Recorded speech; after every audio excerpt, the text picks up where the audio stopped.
Aloe vera is well known for its medicinal properties, and it is said that it helps with bad eyesight, blurred vision, foggy vision, etc. Today I'm going to try it all the way down, close to the root, to ensure that I get that yellow thick slime.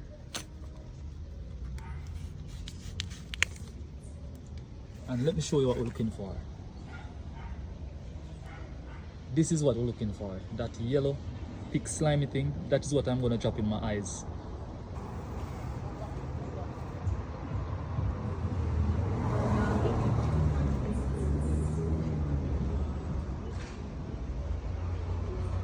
So dropping it in my eyes now.